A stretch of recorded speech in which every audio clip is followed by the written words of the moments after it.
달밤설아와 함께 또 한 번 달빛 아래에서 만나겠습니다. 산골 오두막 그곳엔 할머니와 소녀 단둘이 살고 있었습니다. 먹을 것도 변변치 않고 내일 걱정에 잠 못 이루는 날이 많았지요. 그날도 소녀는 이른 아침부터 지게를 지고 산으로 나무를 하러 갔습니다. 산등성이를 넘어 덤불 사이를 지나는데 어디선가 희미한 울음소리가 들려왔습니다. 소녀가 조심스레 덤불을 헤치고 들어가 보니 작은 짐승 한 마리가 떨고 있었습니다. 노란 털에 희미한 줄무늬, 날카로운 눈빛까지. 소녀의 눈이 휘둥그레졌습니다. 이건 호랑이 새끼다. 소녀는 망설임 없이 그 작은 짐승을 품에 안았습니다. 호랑이만 키우면 우리 집도 잘 살 수 있을 거라는 생각이 머릿속을 가득 채웠지요. 지게도 그 자리에 두고 소녀는 짐승을 꼭 안은 채 집으로 달려갔습니다. 집에 돌아온 소녀는 정성껏 짐승을 돌봤습니다. 깨끗한 물로 씻기고 남은 밥을 떼어 먹이고 밤에는 품에 안고 함께 잠을 잤습니다. 배는 고팠지만 희망이 있었습니다. 이 호랑이가 자라기만 하면 할머니와 둘이 편히 살 수 있을 테니까요. 그렇게 며칠이 흘렀습니다. 집에 먹을 것이 완전히 떨어지자 소녀는 결심했습니다. 호랑이 새끼를 팔아서 당장 먹을 쌀이라도 사야겠다고. 소녀는 짐승을 안고 장터로 향했습니다. 호랑이 새끼를 팝니다. 진짜 호랑이 새끼예요. 소녀의 외침에 사람들이 하나둘 모여들었습니다. 하지만 곧 웃음소리가 터져 나왔습니다. 키득키득 누군가는 배를 잡고 웃었고 누군가는 고개를 절레절레 흔들었습니다. 아이고, 이게 무슨 호랑이야. 그냥 고양이잖아, 고양이. 한 아저씨가 웃으며 말했습니다. 소녀의 얼굴이 새빨개졌습니다. 그제야 자신이 며칠간 정성껏 키운 짐승이 호랑이가 아니라 평범한 고양이였다는 걸 알게 된 것입니다. 큰 실망과 부끄러움에 소녀는 고양이를 그 자리에 내려놓고 황급히 집으로 돌아왔습니다. 하지만 고양이는 달랐습니다. 말없이 묵묵히 소녀의 뒤를 따라왔습니다. 소녀가 손을 휘저으며 쫓아도 작은 돌을 던져도 고양이는 멈추지 않았습니다. 그저 조용히 소녀의 뒤를 따라올 뿐이었지요. 결국 소녀는 고양이를 다시 집 안으로 들였습니다. 어차피 쓸모없는 짐승이지만 그래도 함께 지낸 며칠간의 정이 있었으니까요. 고양이는 소녀의 방 한구석에 조용히 자리를 잡았습니다. 마치 처음부터 그곳이 자기 자리였던 것처럼 말입니다. 고양이가 집에 들어온 지 며칠이 흘렀습니다. 할머니는 여전히 그 고양이를 못마땅해 했지만 소녀가 돌보는 걸 말리지는 않았지요. 어느 날 아침 할머니는 약초를 캐러 산에 오르기로 했습니다. 요즘 몸이 예전 같지 않아 약초라도 좀 캐다가 다려 먹어야겠다는 생각이었습니다. 산길은 험했습니다. 할머니는 지팡이에 의지해 천천히 산등성이를 넘었습니다. 평소 다니던 길을 벗어나 더 깊은 곳으로 들어가자 갈림길이 나타났습니다. 세 갈래로 나뉜 길. 할머니는 발걸음을 멈추고 망설였습니다. 어디로 가야 하나? 오른쪽 길은 바위투성이었고 왼쪽 길은 덤불이 우거져 있었습니다. 가운데 길은 그나마 나아 보였지만 어디로 이어지는지 알 수 없었지요. 할머니가 한참을 서서 고민하고 있는데 갑자기 덤불 사이에서 고양이가 나타났습니다. 집에서 키우는 그 고양이였습니다. 언제 따라왔는지 할머니는 전혀 눈치채지 못했습니다. 고양이는 할머니를 잠시 쳐다보더니 왼쪽 덤불길로 천천히 걸어갔습니다. 그러고는 그 자리에 앉아 할머니를 돌아봤습니다. 저 길로 가라는 건가? 할머니는 반신반의했습니다. 하지만 다른 길도 마땅찮았고 고양이가 앉아있는 모습이 묘하게 확신에 차 보였습니다. 할머니는 지팡이를 짚고 고양이가 앉은 길로 들어섰습니다. 덤불을 헤치고 가파른 비탈을 내려가자 커다란 바위가 나타났습니다. 그 바위 그늘 아래 할머니의 눈이 휘둥그레졌습니다. 굵은 산삼 한 뿌리가 땅에서 고개를 내밀고 있었던 것입니다. 오래된 산삼이었습니다. 뿌리가 굵고 잔뿌리가 많은 게 최소 몇십 년은 묵은 것 같았지요.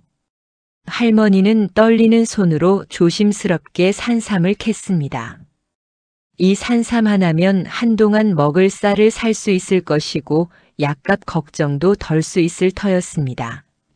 할머니가 산삼을 품에 안고 고개를 들었을 때 고양이는 이미 사라지고 없었습니다.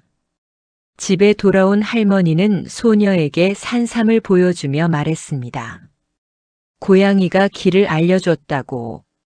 소녀는 놀라서 고양이를 바라봤습니다.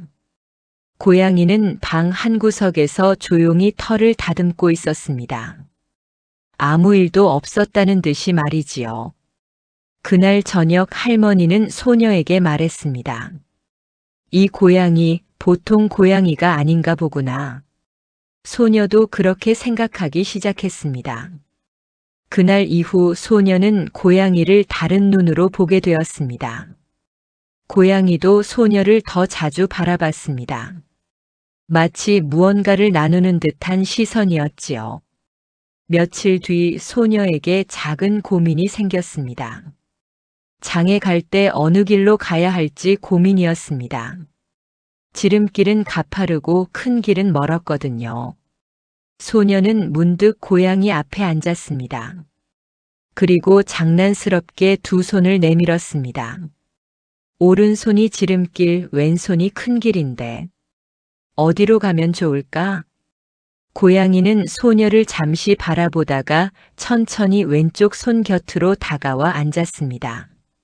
소녀는 웃으며 큰 길로 장에 갔습니다. 그날 지름길에는 비가 와서 길이 질척거렸다는 소식을 들었지요. 큰 길로 간 덕분에 편하게 다녀올 수 있었습니다. 그 뒤로 소녀는 고민이 생길 때마다 고양이 앞에 앉아 두 손을 내밀곤 했습니다. 처음엔 장난이었고 반은 장난이었지만 신기하게도 고양이가 고른 선택은 늘 옳았습니다. 아니, 옳다기보다는 더 나은 결과를 가져왔습니다. 큰 일은 아니었지만 작은 일들이 하나둘 잘 풀려나가기 시작했지요. 할머니와 소녀의 삶에 작은 변화가 찾아왔습니다. 큰 부자가 된 건 아니었지만 예전처럼 내일 걱정에 잠 못 이루는 일은 줄어들었습니다. 그리고 그 변화의 중심에는 조용한 고양이 한 마리가 있었습니다. 소문이란 건 참 빠릅니다. 특히 시골 동네에서는 더욱 그렇지요. 소년의 집 고양이가 신기한 능력이 있다는 소문이 금세 마을에 퍼졌습니다. 처음엔 이웃집 아주머니가 찾아왔습니다. 에그, 그게 정말이요? 우리 집 소 팔 사람이 둘인데 누구한테 팔아야 할지 모르겠어서 그러는데 한번 봐줄 수 있겠어? 소녀는 쑥스러웠지만 아주머니의 간절한 눈빛을 외면할 수 없었습니다. 고양이 앞에 앉아 두 손을 내밀었지요. 왼손은 김서방네, 오른손은 박서방네.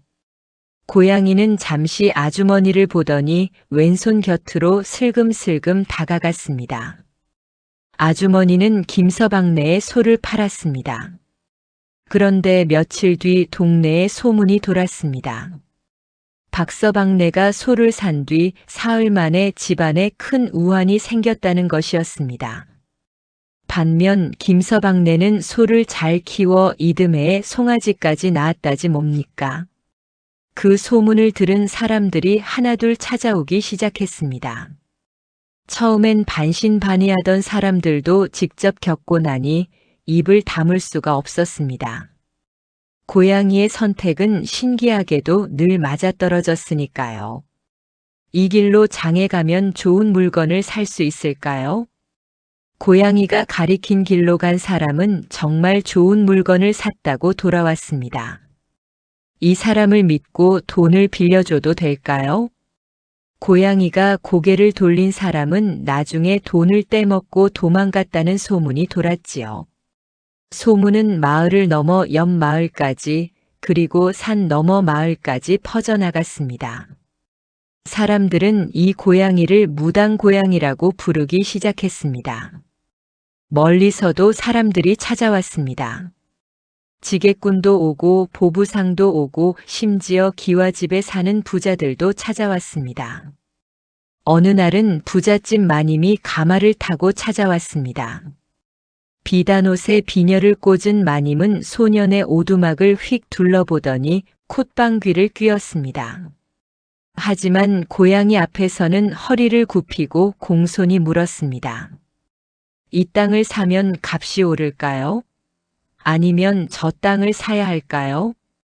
소녀가 두 손을 내밀었습니다. 그런데 고양이가 이상했습니다. 소녀를 쳐다보지도 않고 그냥 자리에 누워 눈을 감아버렸습니다. 꼬리도 까딱하지 않았지요. 마님은 화가 났습니다. 이게 무슨 버릇없는 짓이야. 내가 돈을 얼마나 가져왔는데. 마님은 은전 몇 냥을 던지고는 화를 내며 돌아갔습니다. 소녀는 당황했지만 할머니는 조용히 고양이를 쓰다듬었습니다. 이 녀석이 보통 고양이가 아니라더니 욕심도 구별하는구나. 그 뒤로도 비슷한 일이 몇 번 더 있었습니다. 돈을 많이 내밀수록 욕심이 가득한 질문일수록 고양이는 더 무뚝뚝해졌습니다. 아예 자리에서 일어나 방 밖으로 나가버리기도 했지요. 반면 가난한 사람들의 질문, 진짜 절박한 질문에는 고양이가 조용히 답했습니다.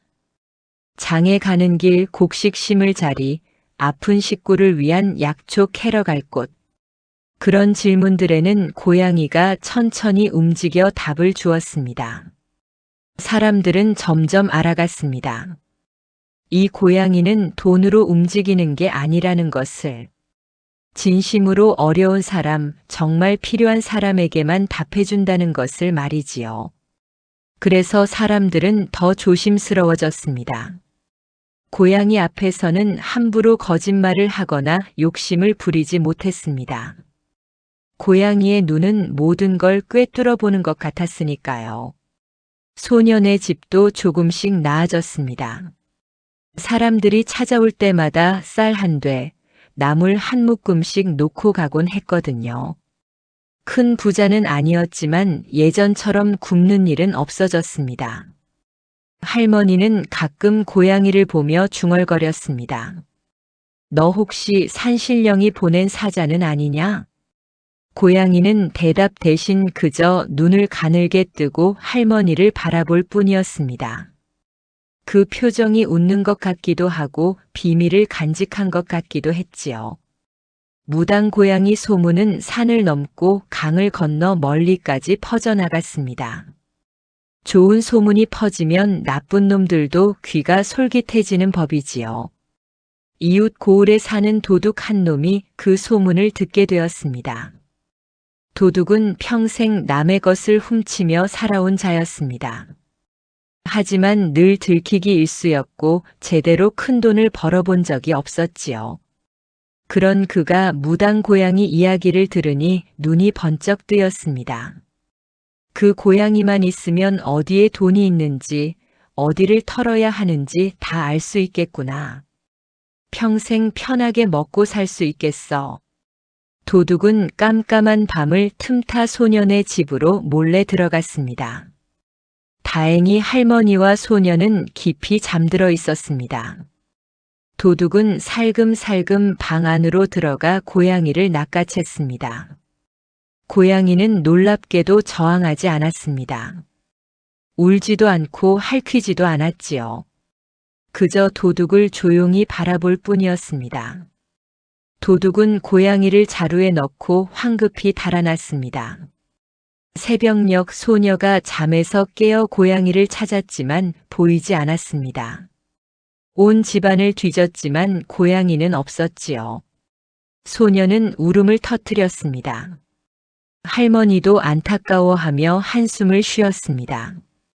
그 시각 도둑은 자기 허름한 움막에서 고양이를 자루에서 꺼냈습니다. 고양이는 여전히 조용했습니다. 도둑은 기뻐하며 고양이 앞에 앉았습니다. 자, 이제부터 너는 내 고양이야. 어디 한번 시험해 볼까? 도둑은 두 손을 내밀었습니다. 오른손은 부잣집 김부자네, 왼손은 이부자네야. 어디를 털면 좋겠냐? 고양이는 잠시 도둑을 바라보더니 천천히 오른손 쪽으로 다가갔습니다. 도둑은 신이 나서 그날 밤 김부자네로 향했습니다. 그런데 이게 웬일입니까? 김부자네 마당에는 순찰을 도는 군사들이 진을 치고 있었습니다. 마침 그날 밤 원님이 김부자네에 들렀던 것이지요. 도둑은 혼비백산에서 도망쳤습니다. 이상하네. 다시 한번 물어봐야겠어. 다음 날 도둑은 다시 물었습니다. 오른손은 동쪽 길, 왼손은 서쪽 길이야. 어디로 가면 돈 있는 사람을 만날 수 있겠냐? 고양이는 왼손 쪽으로 갔습니다. 도둑은 서쪽 길로 갔습니다. 그런데 그곳에서 만난 사람은 돈 많은 상인이 아니라 포도대장이었습니다. 도둑은 하마터면 잡힐 뻔했지요. 뭐야, 이 고양이. 왜 자꾸 이상한 데로 보내는 거야? 도둑은 화가 났지만 포기할 수 없었습니다. 다시 또 물었습니다. 이 사람을 속여서 돈을 빼앗아도 되겠냐? 고양이는 고개를 끄덕이는 듯 움직였습니다.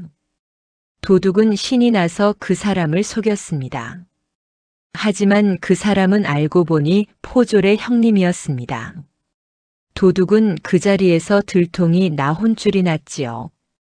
사흘 동안 연달아 낭패를 본 도둑은 결국 깨달았습니다. 이 고양이는 자기에게 일부러 잘못된 길만 알려주고 있다는 것을 말이지요. 이놈의 고양이, 날 골탕 먹이려고 작정했구나. 도둑은 화가 나서 고양이를 발로 차려고 했습니다. 하지만 고양이는 날쌔게 피하더니 문틈으로 빠져나갔습니다. 도둑이 쫓아갔지만 고양이는 이미 사라진 뒤였습니다. 에잇, 쓸데없는 짐승. 치워버려. 도둑은 포기하고 자기 동네로 도망쳤습니다. 연달아 실패한 탓에 동네 사람들에게 수상한 사람으로 찍혔거든요. 그날 밤 고양이는 밤길을 따라 천천히 걸었습니다. 달빛을 받으며 산길을 넘고 개울을 건너 익숙한 오두막 앞에 도착했습니다. 고양이는 작은 소리로 울었습니다. 야옹. 문이 벌컥 열렸습니다. 소녀가 눈물을 글썽이며 고양이를 안아올렸습니다. 네가 돌아왔구나. 내가 얼마나 걱정했는데. 할머니도 나와서 고양이를 쓰다듬었습니다. 고양이는 소녀의 품에서 눈을 가늘게 뜨고 가르랑거렸습니다. 집으로 돌아온 고양이는 그날 밤 소녀 곁에서 깊이 잠들었습니다. 오랜만에 편안한 잠이었지요. 고양이가 무사히 돌아온 뒤 소년의 집은 다시 평온을 찾았습니다. 하지만 무당 고양이의 소문은 더욱 커져서 이제는 고을 원님의 귀에까지 들어가게 되었습니다. 원님은 처음엔 반신반의했습니다. 고양이가 사람의 기륭화복을 안다니 그런 허무맹랑한 이야기가 어디 있겠습니까? 하지만 소문이 하도 자자하니 그냥 넘길 수도 없었습니다. 마침 원님에게는 골치 아픈 일이 하나 있었습니다. 고을의 두 마을이 물길 문제로 다투고 있었는데 어느 쪽 말이 맞는지 도무지 판단이 서지 않았던 것입니다. 윗마을은 물을 더 써야 한다고 했고 아랫마을은 물이 부족하다고 아우성이었지요. 원님은 생각했습니다.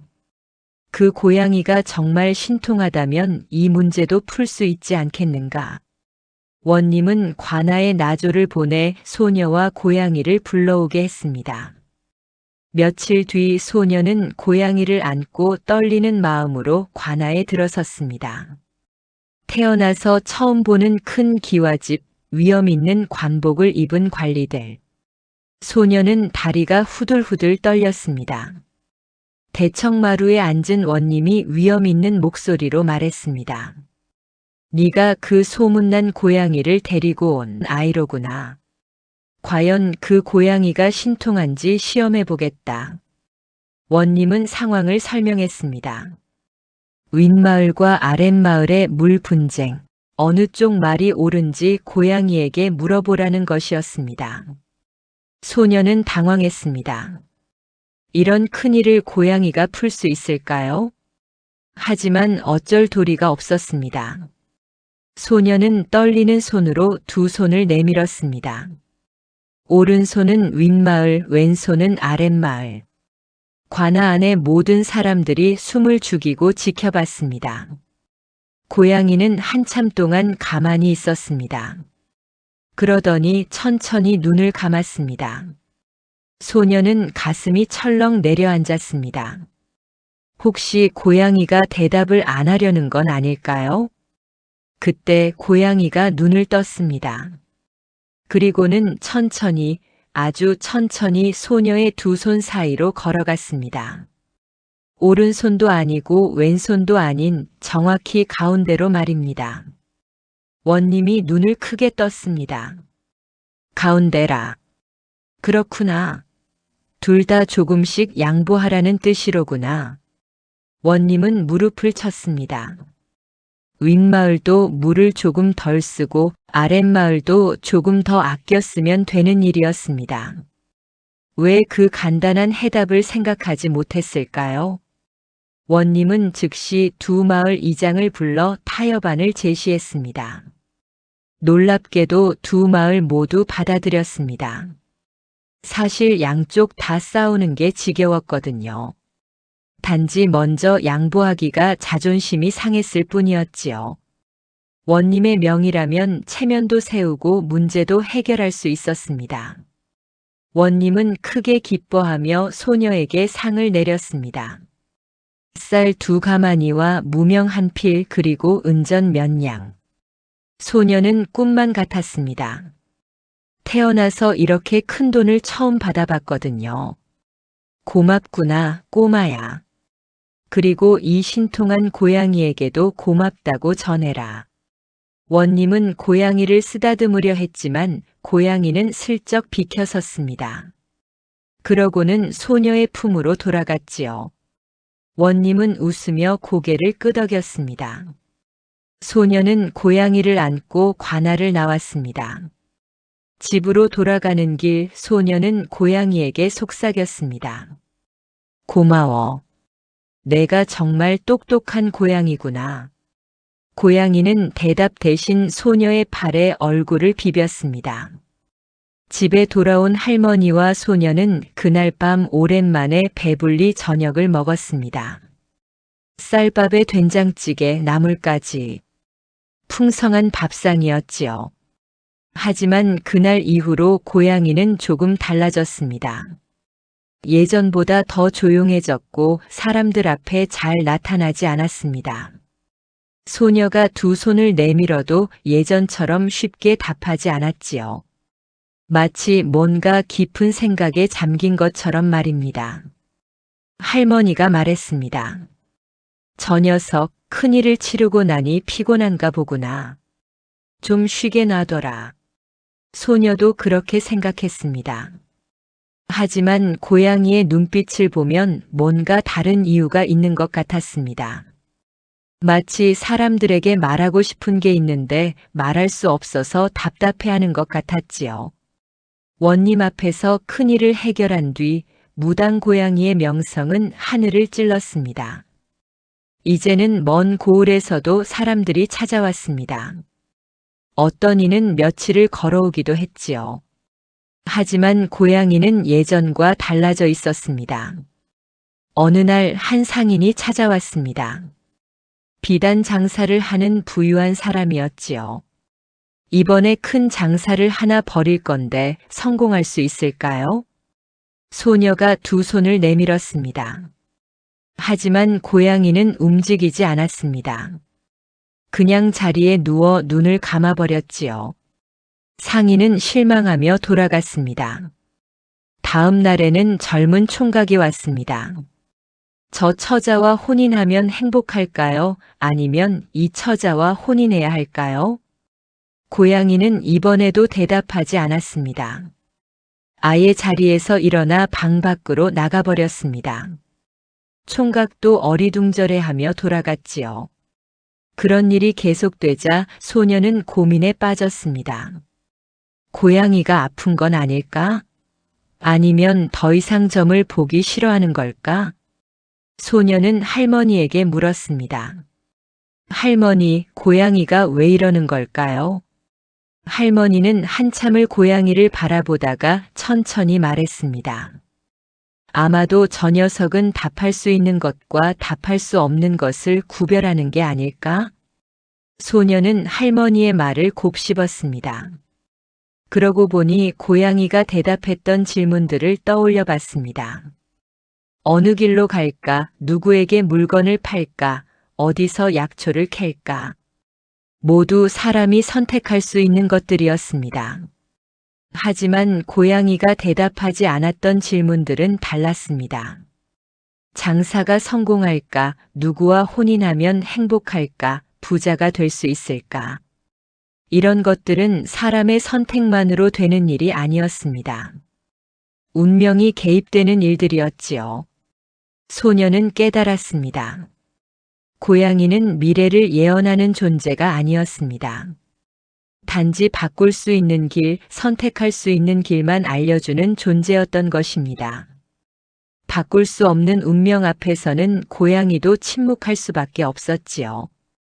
며칠 뒤 가난한 농부가 찾아왔습니다.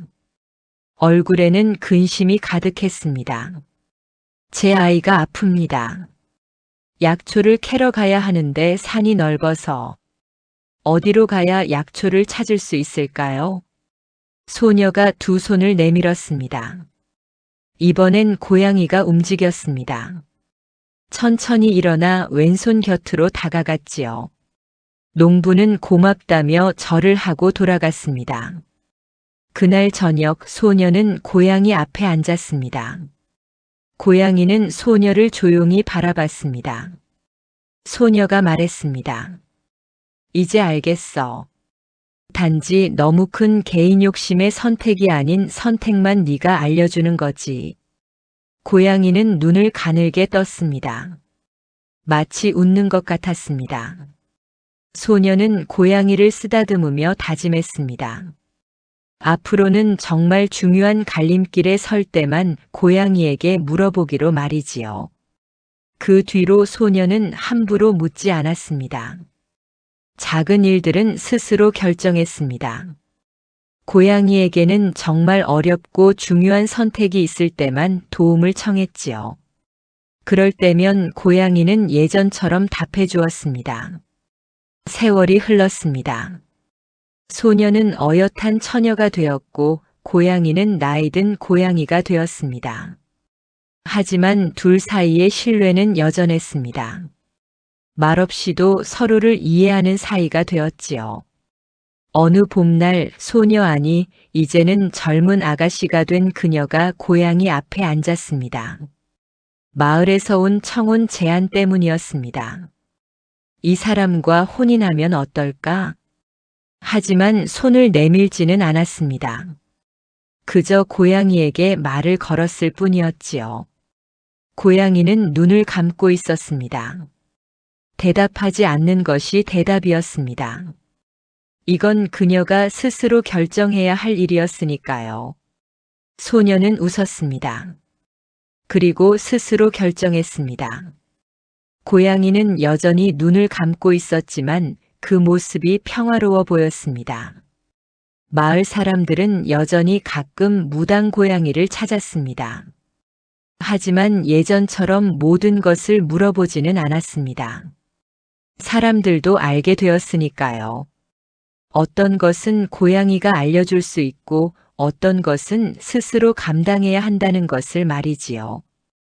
그렇게 세월은 흘러갔습니다. 고양이는 여전히 그 자리에 있었고 사람들은 여전히 찾아왔습니다. 다만 예전과 달라진 게 있다면 이제는 모두가 알고 있다는 것이었습니다. 모든 고민에 답이 있는 건 아니라는 것을, 답이 있는 길만 조용히 알려주는 고양이가 있었을 뿐이라는 것을. 잘 보셨나요? 여러분들의 의견이 궁금합니다. 댓글로 여러분의 생각을 알려주세요. 감사합니다. 달밤설화 구독, 좋아요, 알림 설정 부탁드립니다. 감사합니다.